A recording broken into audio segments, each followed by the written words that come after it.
ऐसी वीडियो रोज देखने के लिए आप मेरे वीडियो को लाइक करें, इस पे कमेंट करें और अपने दोस्तों के साथ शेयर करें। और हाँ, अगर आप इस चैनल पे नए हैं तो इसे सब्सक्राइब करना ना भूलें। यह कहानी है एक लड़की को देखा तो पार्ट 2 का अगला भाग। तो चलिए, आप लोग इस कहानी को बहुत प्यार दे रहे हैं और मैं आप लोगों से हाथ जोड़कर रिक्वेस्ट करती हूँ कि जिस तरह आप लोग इस कहानी को प्यार दे रहे हैं वैसे ही मेरी दूसरी कहानी को भी प्यार देते रहिए, क्योंकि इतना मेहनत करती हूँ, आप लोग थोड़ा सा तो सपोर्ट कर ही सकते हैं। तो चलिए, देर न करते हुए मैं कहानी को स्टार्ट करती हूँ। थैंक यू माय फ्रेंड, और मैं आप लोगों के लिए हमेशा दिल से तैयार रहूंगी। स्वाति मल्होत्रा हैरानी से अनिका की ओर देखने लगी थी। इससे पहले कि वह कुछ समझ पाती या अनिका से इस राज को पूछ पाती, अनिका बोली, बहुत देर हो गई है माँ, अब मुझे चलना चाहिए। अनिका मुस्कुराई और मुड़कर होटल इंटरनेशनल पैराडाइज के लिए निकल गई थी। वहीं दूसरी ओर कहीं दूर रेगिस्तान के वीराने जगन में बना हुआ एक छोटे से किले के एक छोटे से कंट्रोल सिस्टम रूम में फोन की रिंग बजती है। एक घूंघट पोष महिला फोन उठाती है। दूसरी तरफ से आवाज आती है, हेलो। महिला बोली, कस्टमर केयर में आपका स्वागत है, कहिए मैं आपकी क्या सेवा कर सकती हूँ। दूसरी तरफ से आवाज आती है, मैं रंजीत चौधरी बात कर रहा हूँ, मुझे माँ साहब से कुछ बहुत जरूरी बात करनी है। महिला की आवाज आती है, आप हमें बताइए, आपकी समस्या माँ तक पहुँचा दी जाएगी। दूसरी तरफ से, नहीं नहीं, मुझे खुद बात करनी है। महिला बोली, ठीक है, आप लाइन पर बने रहें। थोड़ी देर के बाद माँ साहब लाइन पर आती हैं और कहती हैं, मैंने तुमसे कितनी बार कहा है इस तरह बार बार फोन मत किया करो। दूसरी तरफ से रंजीत चौधरी, माँ साहब माफ कर दीजिए, बात ही कुछ ऐसी है। माँ साहब बोलती हैं, बोलो क्या बात करनी है तुम्हें। रंजीत चौधरी बोलता है, मनाली के सेव को दवा खाने से कहीं और ले जाया जा रहा है, उसके खास का कोई अता पता नहीं है। खबर यह मिली है कि आपकी खास और उसका परिवार भी जल्द ही राजधानी जाने वाले हैं। माँ साहब ने जवाब दिया, इस सेब के पैदा पर जितना समय और पैसा खर्च किया वह सब बेकार हो गया है। इससे पहले कि सेब लगाए कोई और खाए कोई और, सेब को काट कर खा लो। दूसरी तरफ से आवाज आई, माँ साहब उसके बाद हम क्या करेंगे। माँ साहब ने जवाब दिया, वह तुम्हें सही समय पर बता दिया जाएगा। माँ साहब ने घूंघटपोश स्त्री से कहा, माधव सिंह को कॉल लगाओ और कहो अपाहिज पर अपना समय बर्बाद न करे, अब वह किसी काम का नहीं है। इसके पश्चात माधव सिंह को संदेश पहुंचा दिया गया। होटल इंटरनेशनल पैराडाइज के में प्रेसिडेंशियल सीट की डोरबेल बजती है। रोहित तेज गति से दरवाजे की तरफ बढ़कर अनिका के लिए दरवाजा खोलता है। आओ अन्नी। अनिका बोलते बोलते रोहित अपने शब्दों को रोक लेता है, क्योंकि रोहित के सामने खड़ा था रोहित का assistant Chirag Mehta. Good afternoon sir. Chirag Mehta ने रोहित को विश करते हुए कहा। रोहित के चेहरे पर एक बड़ी सी मुस्कुराहट आते आते एक उदास के चेहरे में बदल गई थी।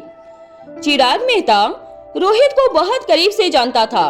रोहित के इस तरीके से बदलते हुए एक्सप्रेशन को देखकर बोला, क्या हुआ सर, आप ठीक तो है ना। रोहित ने सोफे पर बैठते हुए जवाब दिया, हाँ। चिराग मेहता ने फिर पूछा, सब कुछ ठीक है ना। रोहित ने जवाब दिया, हाँ जी सब कुछ ठीक है। चिराग ने फिर कहा, क्या आप किसी और का इंतजार कर रहे थे। रोहित ने भौवें चढ़ाते हुए चिराग मेहता की तरफ देखते हुए पर आराम से जवाब दिया था, तो क्या मैं तुम्हारा इंतजार करूंगा। रोहित को इस तरह से इरिटेट होकर जवाब देने पर चिराग मेहता के चेहरे पर हंसी आ गई थी। वह समझ गया था कि मैटर अनिका से जुड़ा हुआ है। अपनी हंसी को रोकते हुए चिराग मेहता ने फिर से रोहित से पूछा, क्या और कोई बात है या कोई खास काम है जिसके लिए मुझे यहाँ बुलाया गया है। रोहित ने हैरानी से चिराग की तरफ देखते हुए कहा, और कोई खास काम, मतलब तुम्हें भी कोई खास काम दिया गया है। चिराग मेहता ने पूछा, मुझे भी, मतलब सर मैं समझा नहीं, किसी और को भी दिया गया है क्या। रोहित ने चिराग मेहता की तरफ देखा और वापस सामने की तरफ देखने लगा था और चिराग मेहता का कोई जवाब भी नहीं दिया था। कुछ पल चुप रहने के बाद रोहित ने चिराग की तरफ देखते हुए जवाब दिया, यहाँ चल क्या रहा है, कोई मुझे कुछ बताएगा। अब तुम भी कोई सरप्राइज मैसेज लेकर आए हो क्या। चिराग मेहता बोला, नहीं सर। तभी चिराग की निगाहें एक कोने में खड़े अब्दुल पर पड़ी। अब्दुल अपने दोनों हाथ बांधकर एक कोने में खड़ा हुआ था। चिराग मेहता अब्दुल को वहां इस तरह खड़ा देखकर थोड़ा सा हैरान हुआ था। वह पहले से ही जानता था कि अब्दुल भी वहां पहुंचने वाला है, लेकिन उसे यह उम्मीद नहीं थी कि अब्दुल से उसकी मुलाकात इस तरह हो जाएगी। चिराग ने आंखों ही आंखों में अब्दुल से पूछा, यहाँ क्या चल रहा है? अब्दुल ने चिराग को अपनी तरफ आने का इशारा किया था। चिराग मेहता अब्दुल की तरफ छोटे छोटे कदमों से खिसकने लगा था और अब्दुल भी खिसक कर चिराग मेहता की तरफ आ गया था। अब्दुल ने धीमी आवाज में चिराग मेहता के कान में कहा, सर पिछले 1 घंटे से इंतजार कर रहे हैं, लगातार टहले जा रहे हैं, एक पल के लिए भी उनके कदम नहीं रुके हैं। अच्छा हुआ तुम आ गए और वह सोफे पर बैठ गए, नहीं तो कुछ देर के बाद मैं ही फर्श पर पड़ा पड़ा नजर आता। इस तरह उन्हें देखते देखते मेरा सिर भी घूमने लगा था। चिराग ने फिर से पूछा, आखिर इंतजार किसका हो रहा है? अब्दुल ने जवाब दिया, और कौन? और भी कोई ऐसा है जो हमारे सर को इतना बेचैन कर सके? चिराग मेहता ने मुस्कुराते हुए बात को पूरा किया था, हाँ, और द बिजनेस टाइकून रोहित मारवा को इंतजार करवा सके।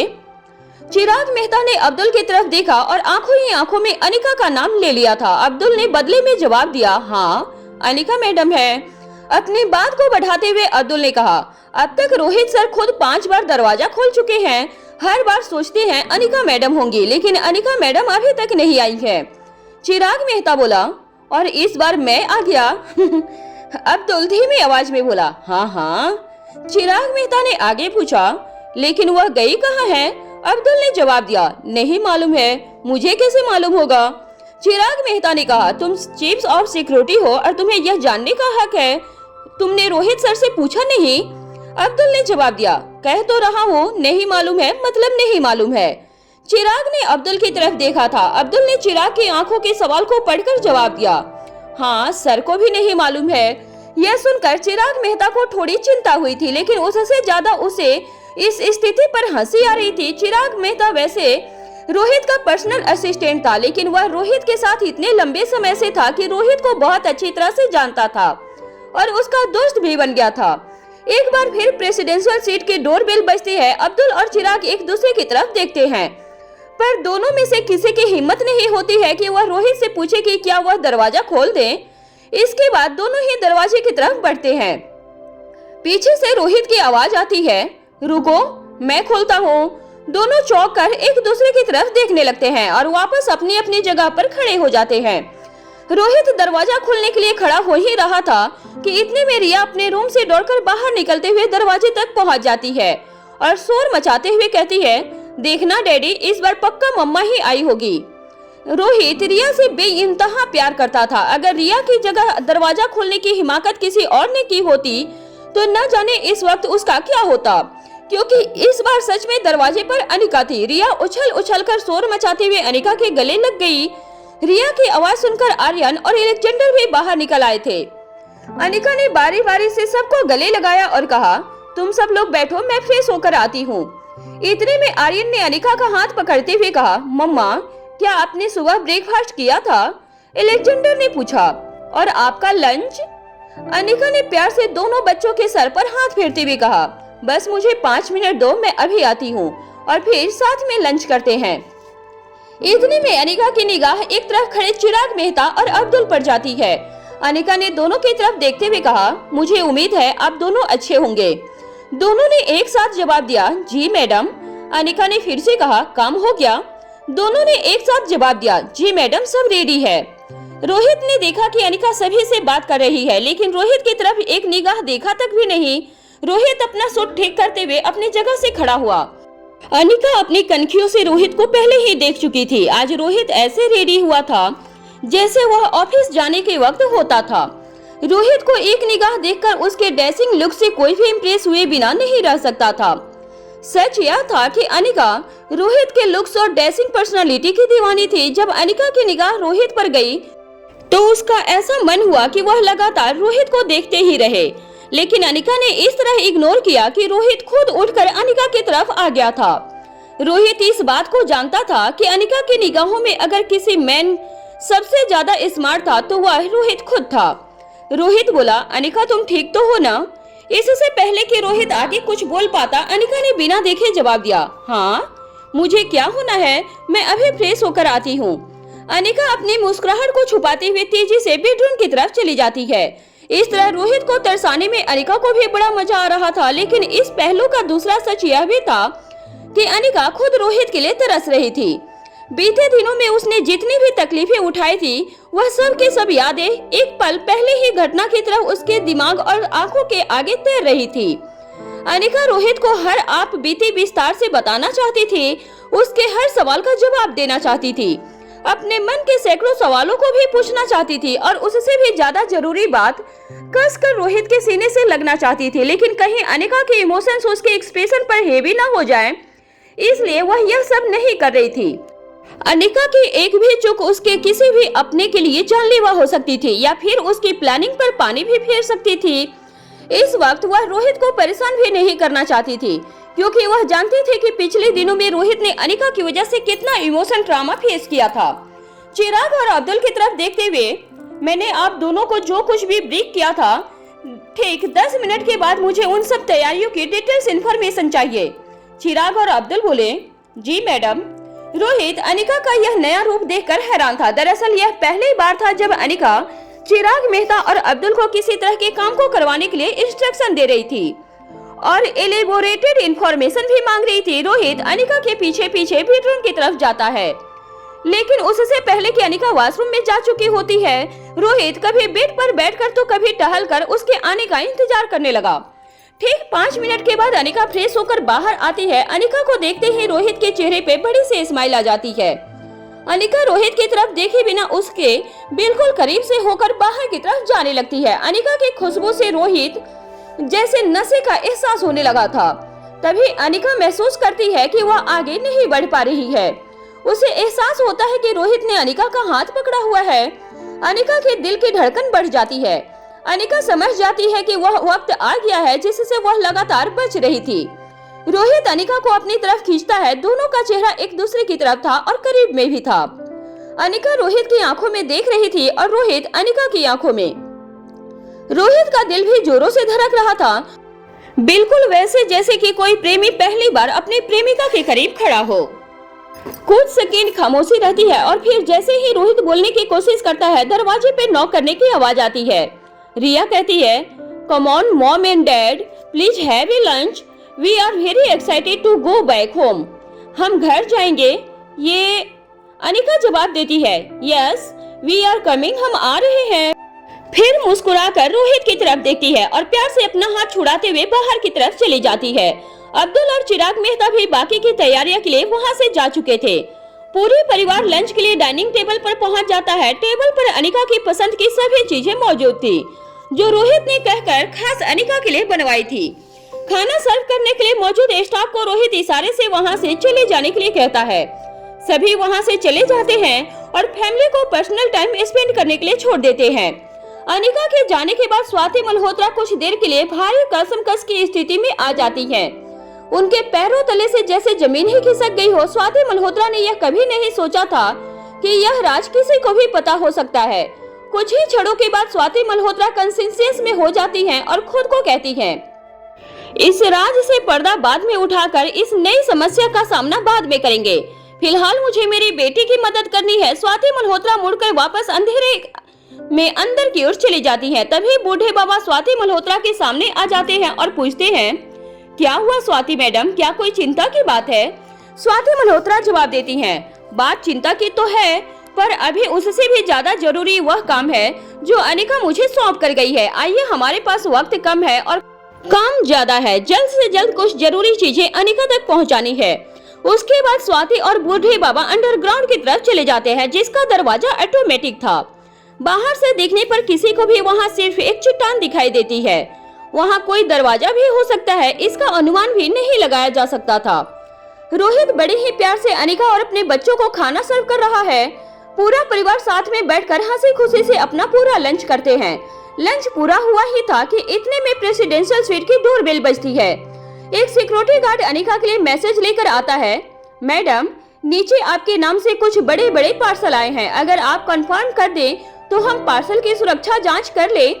रोहित सिक्योरिटी गार्ड की बात सुनकर जिज्ञासा से अनिका की ओर देखता है।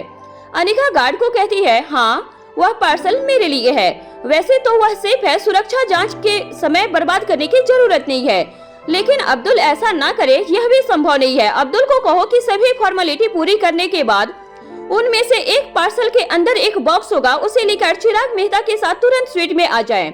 अनिका की बात सुनकर सिक्योरिटी गार्ड बोला, जी मैडम, कहकर वहाँ से चला जाता है। रिया खुशी से चिल्ला उठती है। उसने हाथों को हवा में ऊपर की तरफ उठाते हुए और दौड़कर अनिका के पास आ जाती है और उसके पीछे की तरफ से गले से चिपक जाती है और कहती है, माय स्वीट मम्मा, डेफिनेटली आपने हमारे लिए कुछ सरप्राइज प्लान किया है ना। अनिका रिया का हाथ पकड़कर अपने गले से छुड़ाते हुए सामने की तरफ लेती है और उसके गाल पर हाथ फेरते हुए जवाब देती है, तुम्हें वीडियो गेम बहुत पसंद है ना, तो आज एक नया लाइव वीडियो गेम ट्राई करना है। आई होप कि तुम्हें पसंद आएगा, लेकिन उससे पहले तुम तीनों जाओ और थोड़ी देर रेस्ट कर लो। हम ठीक 5 बजे यहाँ से दिल्ली के लिए निकलेंगे। दोनों भाई एक दूसरे की शक्ल देखने लगते हैं क्योंकि अनिका ने उनके लिए गिफ्ट की बात ही नहीं की थी। दूसरी तरफ उन दोनों में से किसी को भी वीडियो गेम में खास इंटरेस्ट भी नहीं था। इनफैक्ट वो दोनों रिया को भी इसके लिए मना ही करते हैं। बच्चे रोहित और अनिका को डाइनिंग टेबल पर छोड़कर अपने रूम की तरफ चले जाते हैं। रोहित अनिका से कहता है, अनिका, क्या तुम मुझे बताओगी कि यह सब क्या चल रहा है? अनिका जवाब देती है, मैं तुम्हारा काम आसान कर रही हूँ, या फिर तुम यह भी कह सकती हो कि मैं तुम्हारे हिस्से का काम संभाल रही हूँ। रोहित फिर से हैरानी से अनिका की तरफ देखने लगता है और कुछ सेकंड चुप रहने के बाद कहता है, क्या तुम मुझे कुछ साफ साफ बताओगे प्लीज? अनिका मुस्कुराती है और कहती है, अब तुम रिक्वेस्ट कर रहे हो तो ठीक है, सब कुछ साफ साफ समझाती हूँ, लेकिन तुम्हें 5 मिनट इंतजार करना होगा। चिराग मेहता और अब्दुल यहाँ आते ही होंगे, वह सब कुछ ब्रीफ करेंगे। रोहित आगे कुछ कहे उससे पहले ही अनिका बोली, तब तक तुम मुझे एक जरूरी कॉल करनी है। अनिका अपनी जगह से खड़ी होती है और टेरेस गार्डन की तरफ चली जाती है। अपनी पर्सनल असिस्टेंट राजलक्ष्मी को कॉल करती है। राजलक्ष्मी फोन उठाती है और कहती है, हेलो मैडम, आप कैसी हैं? अनिका ने जवाब दिया, मैं ठीक हूँ, तुम कैसी हो? राजलक्ष्मी ने जवाब दिया, मैं बिल्कुल ठीक हूँ। आज आपने मुझे फोन किया, मैं आपको बता नहीं सकती हूँ कि मुझे कितना अच्छा लग रहा है। आपकी आवाज सुनने के लिए मेरे कान और देखने के लिए मेरी आंखें तरस गई थी। दरअसल इस वक्त राजलक्ष्मी को अनिका की बेहद जरूरत थी, लेकिन वह अपनी समस्या अनिका को बता नहीं सकती थी। ऐसा करके वह अनिका को परेशान भी नहीं करना चाहती थी, बस मन ही मन दुआ कर रही थी कि काश अनिका की यादाश्त वापस आ जाए और एक एक करके सभी परेशानियां खत्म हो जाएं। अनिका राजलक्ष्मी की सिर्फ पर्सनल असिस्टेंट ही नहीं थी, बल्कि सबसे अच्छी दोस्त भी थी और साथ साथ भाभी भी थी। अनिका राजलक्ष्मी की आवाज में खुशी और दर्द दोनों को एक साथ महसूस कर पा रही थी। अनिका ने कहा, क्या काम हो गया है? राजलक्ष्मी ने जवाब दिया, आप बिल्कुल चिंता मत कीजिए मैडम, आपने मुझे जो मेल की थी उसके अकॉर्डिंग मैंने सभी अरेंजमेंट कर दिए हैं। सभी जरूरी इक्विपमेंट्स आपकी बताई जगह पर अरेंज कर दिए गए हैं। आप कभी भी उसे इस्तेमाल करना शुरू कर सकती हैं। मेरी कोई जरूरत हो तो मैंने उसका भी अरेंजमेंट कर दिया है। अनिका ने जवाब दिया, तुम्हारी जरूरत ना हो ऐसा कभी हो सकता है क्या? हाँ, लेकिन तुम्हारे लिए अच्छी बात यह है कि मैंने अपनी कजिन प्रीति को तुम्हारी असिस्ट करने के लिए कह दिया है। शायद थोड़ी बहुत देर में वह तुमसे मिलने पहुंचती ही होगी। तुम्हारा काम आसान हो जाएगा। बहुत ज्यादा एक्सपीरियंस्ड नहीं है, लेकिन काबिल है। राजलक्ष्मी ने जवाब दिया, काबिल क्यों नहीं होगी? डॉक्टर अमृता की पहली और अकेली होनहार स्टूडेंट जो है। अनिका और राजलक्ष्मी दोनों हंस पड़ते हैं। हंसते हंसते फोन के दूसरी तरफ राजलक्ष्मी की आंखें भर जाती है। बेशक अनिका राजलक्ष्मी को इस वक्त देख नहीं सकती थी, लेकिन उसकी सांसों से उसके मन की स्थिति को भांप जरूर सकती थी। अनिका ने राजलक्ष्मी से पूछा, मयूर कैसा है? क्या मयूर से तुम्हारी कोई बात हुई है? राजलक्ष्मी ने खुद को संभालते हुए जवाब दिया, इन सब बातों को छोड़िए मैडम, आप बस वापस लौट आइए, मैं आपका इंतजार कर रही हूँ। अनिका ने राजलक्ष्मी से कहा, राज, मुझे पापा ने मयूर के बारे में बताया, तुम चिंता मत करो, तुम्हारा पति होने से पहले वह मेरा भाई है। वह जहाँ कहीं भी होगा मैं उसे सही सलामत ढूंढकर वापस लाऊंगी, अपने लिए नहीं तुम्हारे लिए, इस बार सिर्फ तुम्हारे लिए। अनिका की बात सुनकर राजलक्ष्मी की आंखों से आंसू बहने लगते हैं। राजलक्ष्मी किसी तरह से अपनी आवाज पर कंट्रोल करती है और जवाब देती है, कोई भी काम हो मुझे तुरंत फोन कीजिएगा। इससे पहले कि राजलक्ष्मी अपनी सिचुएशन को छुपाने के लिए फोन रख दे, अनिका ने कहा, अगर मयूर से बात हो या उसकी कोई खबर मिले या फिर कोई मैसेज भी, तो मुझे तुरंत फोन करना। क्योंकि राजलक्ष्मी की आंखों के आंसू और मन का दर्द आवाज में उतर आया था, इसलिए राजलक्ष्मी ने जवाब में सिर्फ हाँ कहा और फोन कट कर दिया था। राजलक्ष्मी को वह दिन याद आने लगे जब अनिका की खोज में दुश्मनों ने मयूर गुलेरिया को इतना टॉर्चर किया था कि वह कोई दूसरा होता तो उसकी जान चली जाती। उसके शरीर की कोई भी हड्डी साबुत नहीं बची थी। उसके बाद भी मयूर ने सांसें नहीं छोड़ी थी क्योंकि उसे यकीन था कि उसकी बहन अनिका उसे मरने नहीं देगी, किसी भी तरह उसे बचा लेगी। तब अनिका ने न सिर्फ मयूर गुलेरिया की जान बचाई थी बल्कि मयूर गुलेरिया की ऐसे हालत करने वाले दुश्मनों को ऐसी मौत दी थी कि जिसका दर्द मयूर गुलेरिया ने महसूस किया था। मरने से पहले वह भी उस दर्द को महसूस कर सके। तब मयूर गुलेरिया के देखरेख के लिए अनिका ने अपने असिस्टेंट राजलक्ष्मी को जिम्मेदारी दी थी। राजलक्ष्मी ने मयूर गुलेरिया का इतनी अच्छी तरह से ध्यान रखा था कि उसकी नर्सिंग भी खुद की शुरुआत में दोनों में मीठी की नोकझोंक होती रहती थी। बाद में यही नोकझोंक प्यार में बदल गई और अंत में दोनों ने शादी कर ली थी। यह पहली बार नहीं था जब मयूर गुलेरिया की कई दिनों तक कोई खबर नहीं थी, लेकिन इससे पहले राजलक्ष्मी को कभी भी मयूर के लिए डर नहीं लगा था क्योंकि उसे मयूर से भी ज्यादा अनिका पर भरोसा था कि वह अपने भाई को कुछ भी नहीं होने देगी। मयूर गुलेरिया के लिए भी अनिका बहन होने से भी पहले उसकी अकादमी की फाइटर दीदी थी जो उसकी आइडल भी थी। इस वक्त the best martial art fighter दीदी उर्फ अनिका अपनी याददाश्त खो चुकी थी, लेकिन जिस तरीके से लगातार अनहोनी घट रही थी राजलक्ष्मी को मयूर गुलेरिया के लिए डर लग रहा था। अनिका टेरेस गार्डन से वापस नीचे आती है और देखती है कि चिराग मेहता और अब्दुल दोनों आ चुके थे। अनिका की ओर देखते हुए चिराग मेहता ने कहा, मैडम, सनी को अस्पताल से डिस्चार्ज करके एम्बुलेंस के जरिए यहाँ लाया जा रहा है और शर्मिला को भी। अब्दुल बोला, उन्हें कड़ी सिक्योरिटी दी गई है, अगले आधे घंटे के अंदर ही वह दोनों यहाँ होंगे। सनी की हालत इतनी क्रिटिकल थी कि बिना मेडिकल इक्विपमेंट्स के उसे एक हॉस्पिटल से दूसरी हॉस्पिटल ट्रांसफर नहीं किया जा सकता था। अपनी बाकी चिंताओं में रोहित इस बात को बिल्कुल भूल गया था कि सनी को भी यहाँ से दिल्ली के अस्पताल में शिफ्ट करना था और शर्मिला के बारे में तो रोहित को जरा सा भी ख्याल नहीं आया। अनिका की इस तैयारी पर उसे अनिका पर प्राउड फील होने लगा था और अधिक प्यार आने लगा था, लेकिन इस वक्त वह कुछ भी एक्सप्रेस करने के माहौल में नहीं था। अपनी बात को आगे बढ़ाते हुए प्रोजेक्टर की मदद से चिराग मेहता आगे की प्लानिंग समझाने लगा। सर और मैडम, मनाली से दिल्ली जाने वाले रास्ते में जिन जिन जगहों को रेड कलर से स्पॉट किया गया है, यह वह जगह है जहां पर दुश्मन के द्वारा हम पर हमला किया जाना आसान है। इसके आगे चिराग मेहता ने हर बिंदु पर, हर संभावना पर डिटेल्स में लाइट करना शुरू कर दिया था। रोहित ने कहा, अनिका, जब तुम इतना श्योर हो कि रेडवे से हमला होगा तो हमें एयरवे से जाना चाहिए। अनिका ने जवाब दिया, जैसा तुम कहो। अब्दुल बोला, सर, मैडम के कहे अनुसार एयरवे की सभी तैयारियां कर दी गई है। रोहित अनिका की तरफ देखकर बोला, जब हम एयरवे से जा रहे हैं तब रोडवे पर इतना फोकस क्यों? अनिका ने जवाब दिया, यह तैयारियां हमारे लिए नहीं बल्कि हमारे दुश्मनों के लिए है। रोहित बोला, मतलब? मैं समझा नहीं। अनिका, तुम कहना क्या चाहती हो?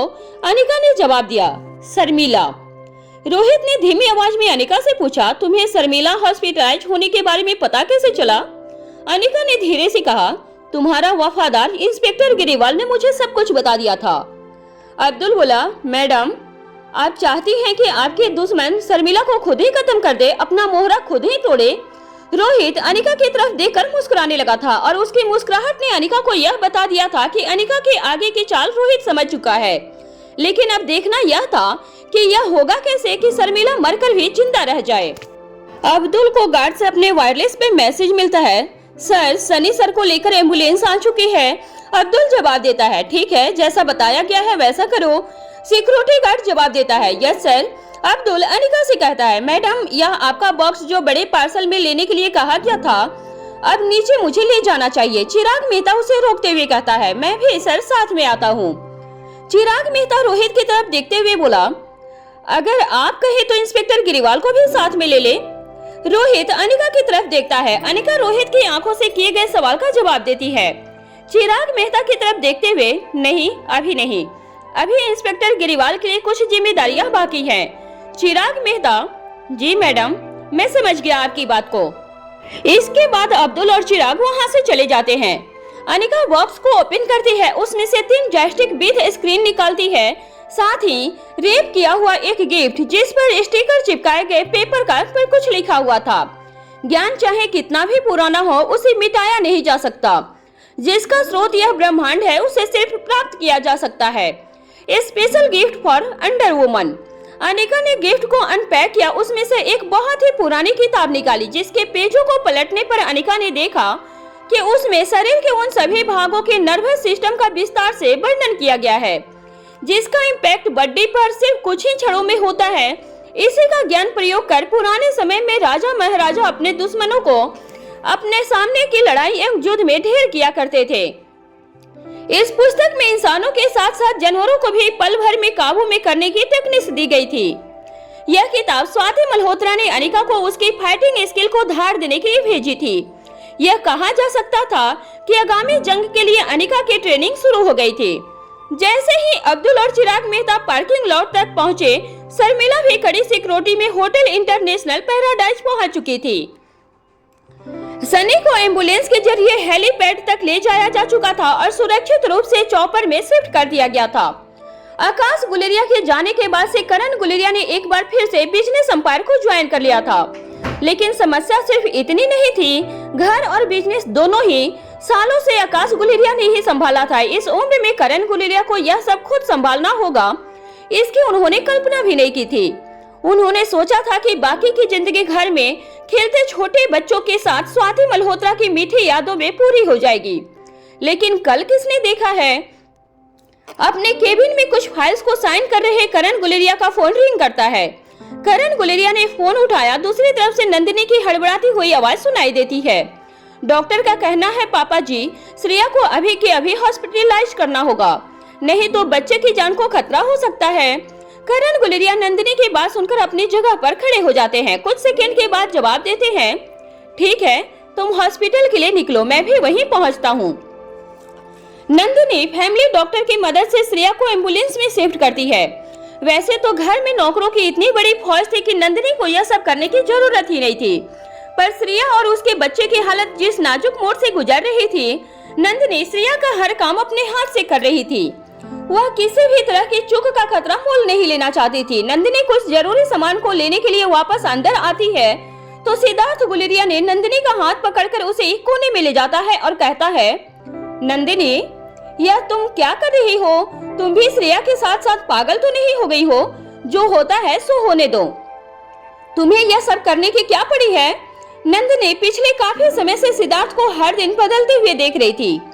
सिद्धार्थ उसे इस तरह की निम्न स्तर की बात कहेगा, यह उसने कभी सोचा भी नहीं था, लेकिन इस बार सिद्धार्थ की इस हरकत पर नंदिनी को जरा सा भी हैरानी नहीं हुई थी। नंदिनी ने पलटकर जवाब देते हुए कहा, यह किस तरह की बातें कर रहे हो? मैं हर दिन तुम्हारे बदलते हुए तेवर देख रही हूँ। वह भाई जिससे तुम्हें बहुत प्यार था, आज उसके बच्चे की परवाह तक नहीं है तुम्हें। आने वाले कल में कहीं मुझे और मेरे बेटे को भी इसी कतार में तो खड़ा नहीं करने वाले हो तुम? सिद्धार्थ गुलेरिया जवाब देता है, मेरा वह मतलब नहीं था नंदिनी। नंदिनी कहती है, तुम्हारा जो भी मतलब हो, फिलहाल मेरा जाना जरूरी है। ऐसा कहकर नंदिनी अपना हाथ छुड़ाकर वहां से चली जाती है। सिद्धार्थ गुलेरिया ने नंदिनी को ऐसे तीखे जवाब की उपेक्षा भी नहीं की थी। कुछ क्षणों के लिए वह अपनी जगह पर खड़ा रह जाता है। नंदिनी जाकर श्रेया के साथ एम्बुलेंस में ही बैठ जाती है और अपने कार ड्राइवर को पीछे पीछे आने के लिए इशारा करती है। नंदिनी ने श्रेया का हाथ अपने हाथों में पकड़ा हुआ था और उसके बाद वह एक के बाद एक श्रेया से जुड़ी सारी बातों को याद करने लगी थी। श्रेया और आकाश गुलेरिया की शादी में अनिका की भूमिका। श्रेया अनिका के बेस्ट फ्रेंड थी और आकाश गुलेरिया ने अनिका को अपनी बहन होने के नाते बेइंतहा प्यार किया था। बेशक दोनों भाई बहनों में बातचीत ना बराबर की होती थी, लेकिन अपनी अपनी जगह पर दोनों ने अपने रिश्तों को बखूबी निभाया था। आकाश गुलेरिया ने कभी भी अनिका के हक को पाने की इच्छा भी नहीं की थी और अनिका ने भी बहन होने का फर्ज हर कदम पर निभाया था। जब श्रेया को उसके सौतेले माँ बाप के हाथों शिकार होना पड़ा, तब अनिका ने न केवल श्रेया को बचाया बल्कि उसके असली माँ बाप के नाम का खुलासा दुनिया के सामने भी किया था। श्रेया को अंडरवर्ल्ड डॉन की बेटी होने के टैग से भी बचाया था। सिर्फ श्रेया की ही नहीं बल्कि अनिका ने अनेकों बार नंदिनी के लिए भी स्टैंड लिया था। अनिका बोलना कम और करना ज्यादा में विश्वास रखती थी। जब करण गुलेरिया की गोद ली हुई बेटी व्योमा की वजह से सिद्धार्थ और नंदिनी के बीच के फासले इतने अधिक बढ़ गए थे कि नंदिनी घर छोड़कर जाने लगी थी, तब अनिका ही थी जिसने नंदिनी के लिए स्टैंड लिया था, व्योमा का पर्दाफाश भी किया था। यह सब सोचते सोचते नंदिनी की आंखें भर आई थी और उसने मन ही मन कहा, काश अनिका लौट आए अपनी पुरानी यादाश्त को साथ में लेकर। यहाँ कुछ भी ठीक नहीं है अनिका, सिर्फ श्रेया को ही नहीं मुझे भी तुम्हारी बहुत जरूरत है। आकाश को तो हम खो चुके हैं, लेकिन अपने भाई सिद्धार्थ गुलेरिया को बचाने के लिए गुलेरिया परिवार को तुम्हारी बहुत जरूरत है। बस तुम अब लौट आओ अनिका।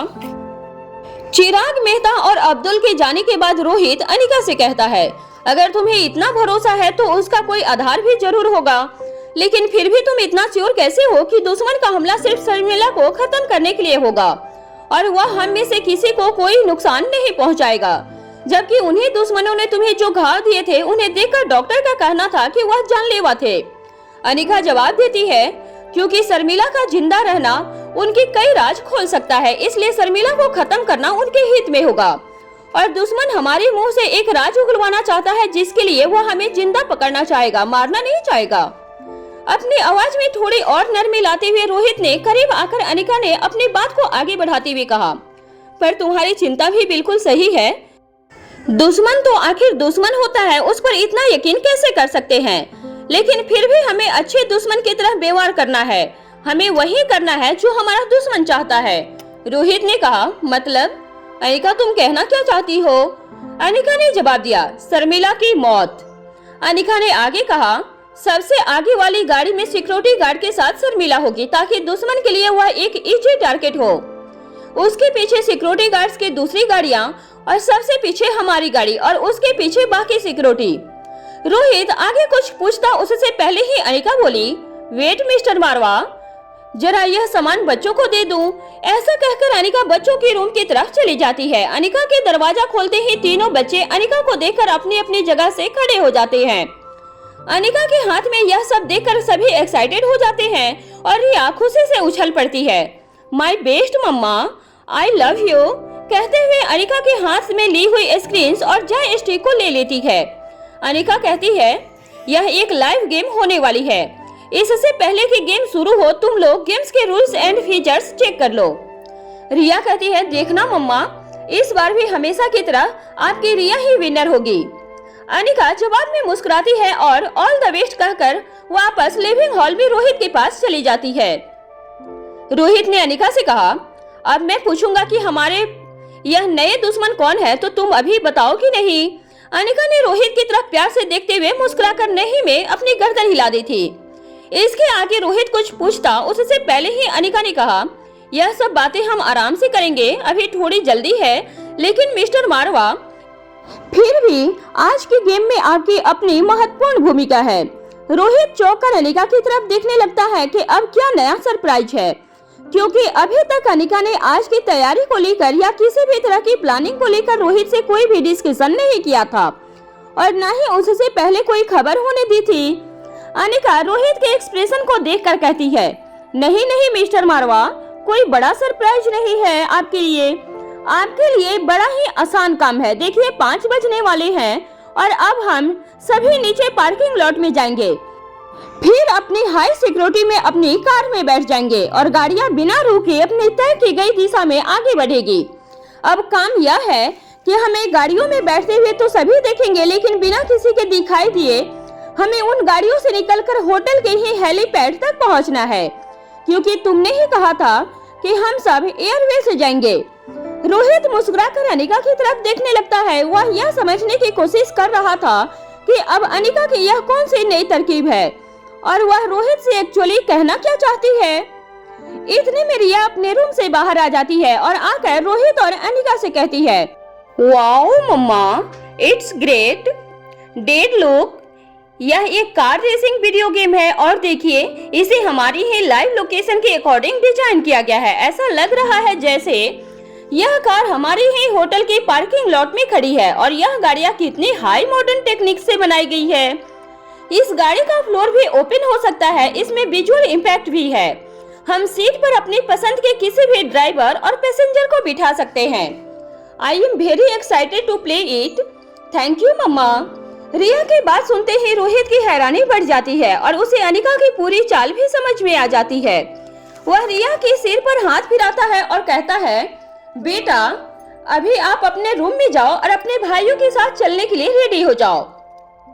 बस थोड़ी ही देर में हम सब यहाँ से निकलने वाले हैं। इसके बाद रोहित चिराग मेहता और अब्दुल को कॉन्फ्रेंस कॉल करता है और इंस्ट्रक्शन देता है पार्किंग लॉट की थर्ड रो लाट से 9 मीटर डिस्टेंस। करीब 5 मिनट की बातचीत के बाद वह फोन रखता है। फिर अनिका की तरफ देखकर कहता है, तुम्हारी प्लानिंग के हिसाब से अरेंजमेंट हो गया है। रोहित ने आगे कहा, मानना पड़ेगा तुम्हारी प्लानिंग को।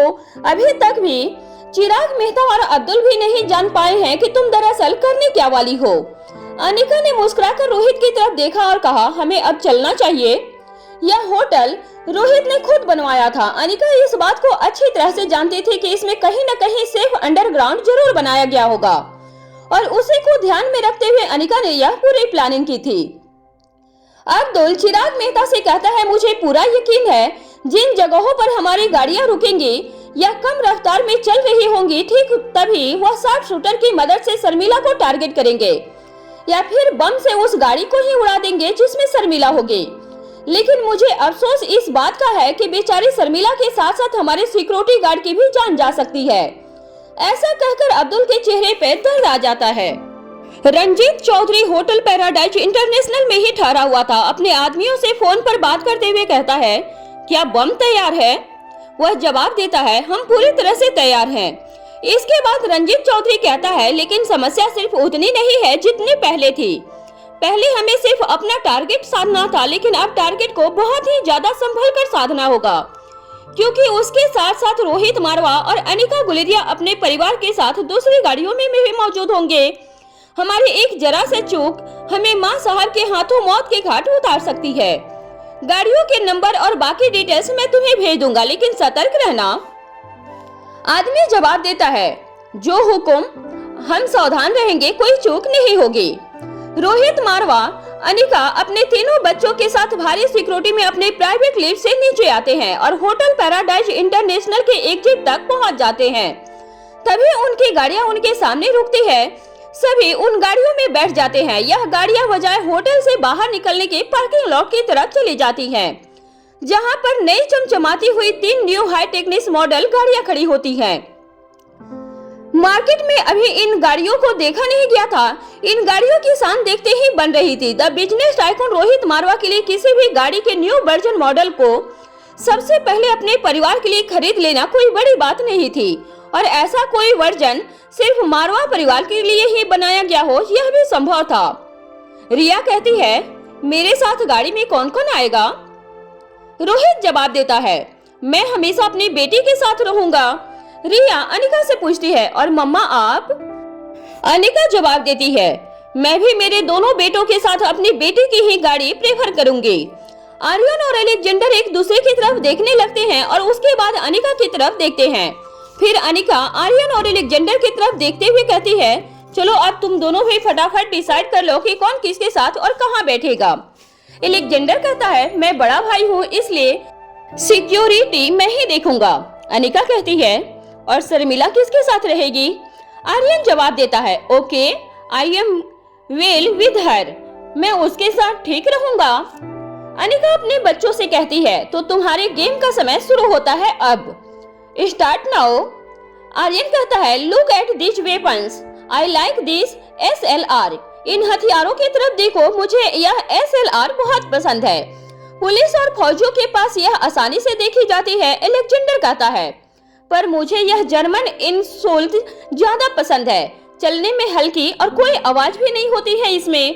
रिया कहती है, मैं इंसान को प्रेफरेंस दूंगी, हमारे देश के फौजियों के पसंदीदा में से एक है, एक साथ अनेक बार फायर कर सकते हैं। हाँ, थोड़ी हैवी होती है, बट इट्स ओके, मैं एडजस्ट कर लूंगी। कुछ देर इसी तरह डिस्कशन चलती है और सभी अपनी सिक्योरिटी के लिए अलग अलग तरह के अपने मनपसंद हथियारों को सिलेक्ट कर लेते हैं। अपने परिवार सहित रोहित इसमें से एक गाड़ी में बैठ जाता है। रोहित के बैठते ही सिक्योरिटी गार्ड 3 गाड़ियों के आजू बाजू इस तरह खड़े हो जाते हैं जैसे कि वह किसी अनजान खतरे से उन्हें बचाने की कोशिश कर रहे हो। करीब 10 मिनट तक चारों तरफ अच्छी तरह से देख लेने के बाद खूब अच्छी तरह तसल्ली कर लेने पर अब्दुल ने सिक्योरिटी गार्ड को गाड़ियों को आगे की तरफ मूव करने का इशारा किया। होटल पैराडाइज इंटरनेशनल से सभी गाड़ियां तेजी से मनाली से दिल्ली को जाने वाले हाईवे NH 44 के लिए मूव करती है। रंजीत चौधरी की निगाहें खुफिया तरीके से इन्हीं गाड़ियों पर बनी हुई थी। गाड़ियों के निकलते ही वह अपने आदमियों को इन्फॉर्म करता है। गाड़ियों के नंबर बताने के बाद कहता है सबसे आगे की गाड़ी में सिक्योरिटी गार्ड के साथ शर्मिला है और उसके बाद सिक्योरिटी गार्ड की एक और गाड़ी है, फिर उसके पीछे रोहित मारवा की गाड़ी है। याद रहे तुम्हारे पास सिर्फ एक ही मौका है, किसी भी हालत में इस मिशन को ठीक वक्त पर पूरा करना होगा। उधर से आवाज आती है, आप चिंता न करें सर, हम पूरी तरह से तैयार हैं। मनाली से बाहर निकलकर हाईवे पकड़ने के लिए गाड़ियों को कई ऐसी जगह से गुजरना था जहां पर रास्ता पहाड़ों के साथ साथ बना हुआ था और तेज यू टर्न थे। यह रास्ते पहाड़ों से होने की वजह से काफी संकरे थे। ऐसे ही एक यू टर्न पर रंजीत चौधरी के आदमी निगाहें गड़ाए बैठे हुए थे। जैसे ही रोहित मारवा का काफिला वहां से गुजरता है, ठीक उससे 1 मिनट पहले रंजीत चौधरी का एक आदमी इस तेज यू टर्न पर आंखें गड़ाए बैठे हुए आदमी को फोन करता है और कहता है शिकार सामने है, तैयार रहो। वह गिनती गिनना शुरू करता है, 9, 8, 7, 6, 5, 4, 3, 2, 1 गो। उसके एक कहने तक उस शार्प यू टर्न पर शर्मिला की गाड़ी पहुंच चुकी थी। इससे पहले कि शर्मिला की गाड़ी का ड्राइवर कुछ भी समझ पाए या देख पाए, सामने से बहुत तेज रफ्तार से एक गाड़ी आती है और शर्मिला की गाड़ी को इतनी तेज टक्कर मारती है कि शर्मिला की गाड़ी के साथ साथ खुद भी नीचे खाई में गिर जाती है। इस भयंकर टक्कर के साथ ही पूरा काफिला रुक जाता है। गाड़ियों के ब्रेक से टायरों के तेजी से फटने की आवाज होती है। वादी में इन गाड़ियों के काफिले के टायरों की आवाज दूर तक गूंजने उठती है और जैसे ही टायरों की आवाज रुकती है वैसे ही नीचे खाई में जोर से गाड़ियों के गिरने की आवाज की गूंज होती है। इसके ठीक 5 सेकंड के बाद ब्लास्ट की आवाज होती है, बम। आवाज सुनने वालों की रूहें कांप उठती है। सब अपनी अपनी जगह पर एक ही बात कहते हैं, गिरने वालों में से कोई नहीं बचा होगा। रंजीत चौधरी का आदमी रंजीत को खबर करता है, काम हो गया है सर, हमारा मानव बम अपनी गाड़ी के साथ साथ शर्मिला की गाड़ी की खाई में ले गिरा है, बचने का कोई चांस नहीं है। इंसानों की हड्डियां छोड़िए, गाड़ियों के भी नामो निशान नहीं मिलेंगे। माँ साहब उर्फ दमयंती देवी के पास ऐसे हजारों मानव बम थे जो इनके लिए इस तरह जान दे सकते थे। इन्हीं मानव बमों का इस्तेमाल दमयंती देवी के कामों को पूरा करने के लिए उसके कुछ खास आदमी अक्सर किया करते थे। उन्हीं में से एक औरत की जान इस मिशन को पूरा करने के लिए कुर्बान की गई थी। रंजीत चौधरी कहता है, बहुत बढ़िया, और मन ही मन सोचता है मैं माँ साहब को सूचना दे देता हूँ कि उनका काम हो गया है। इधर सिक्योरिटी गार्ड की गाड़ियां और बाकी की गाड़ियां तेज गति से बैक मूव करने लगती है। अनिका दुख के साथ कहती है, मेरे आर्यन की गाड़ी खाई में गिर गई। आप लोग इस कहानी को बहुत प्यार दे रहे हैं। मैं कोशिश करूंगी कि दिन में 2 से 3 वीडियो जरूर अपलोड कर दिया करूं। थैंक यू मेरे दोस्त इतना सपोर्ट करने के लिए, और दिल से मैं बहुत खुश हूँ आज, क्योंकि आप लोग मुझे बहुत अच्छे तरीके से सपोर्ट कर रहे हैं। और आप लोगों से काइंडली रिक्वेस्ट है कि प्लीज़ आप लोग मेरे वीडियो को डाउनलोड करके नहीं देखिए। मैं ये मैसेज आप लोगों को बार बार पहुंचाती हूं, क्योंकि इतना मेहनत करती हूं, इतना तो थोड़ा सा आप लोग सपोर्ट मुझे कर ही सकते हैं।